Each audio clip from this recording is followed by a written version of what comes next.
गुन्हे शाखेच्या पोलिसांनी सुपा, पारनेर, बेलवंडी आणि MIDC पोलीस ठाण्याच्या हद्दीत दरोडे घालणारी टोळी जेरबंद केली असून त्या टोळीकडून घरफोडीचे गुन्हेही उघडकीस आले आहेत.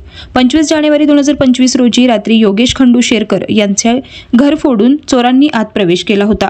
त्यांना आणि त्यांच्या आईला मारहाण करून सोन्याचे दागिने, रोख रक्कम आणि मोटरसायकल चोरून नेली.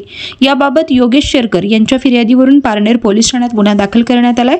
स्थानिक गुन्हे शाखेच्या पोलिसांनी या गुन्ह्यात पूर्वी सिद्धेश काळे, श्रीहरी चव्हाण यांना अटक केली होती, तर अन्य आरोपी फरार होते. स्थानिक गुन्हे शाखेचे पोलीस निरीक्षक दिनेश आहेर यांच्या पथकातील पोलीस अंमलदार दत्तात्रय हिंगडे, गणेश भिंगारदे, हृदय घोडके, भाऊसाहेब काळे, बाळासाहेब खेडकर, अमोल कोतकर, आकाश काळे, फुरकान शेख आणि मेघराज कोल्हे यांच्या पथकानं तांत्रिक विश्लेषणाच्या आधारे अन्य आरोपींना विविध ठिकाणावरून ताब्यात घेतलंय. त्यात नागेश भोसले, पवन भोसले, देविदास काळे, ऋतिक चव्हाण, उमेश भोसले यांचा समावेश आहे.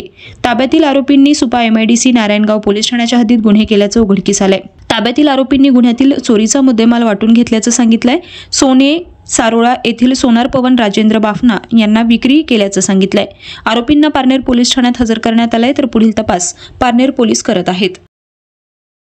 ये बंधन दिलों के बंधन, ये नाते दिलों के नाते. शुभमंगल होणार आणखीनच हॅपी, कारण नव्या रूपात हॅपी होम फर्निचर घेऊन आले आहेत. फर्निचरचा लग्न बस्ता फक्त 51,000. आजच भेट द्या हॅपी होम फर्निचर, एकविरा चौक जवळ, पाईपलाईन रोड, अहमदनगर.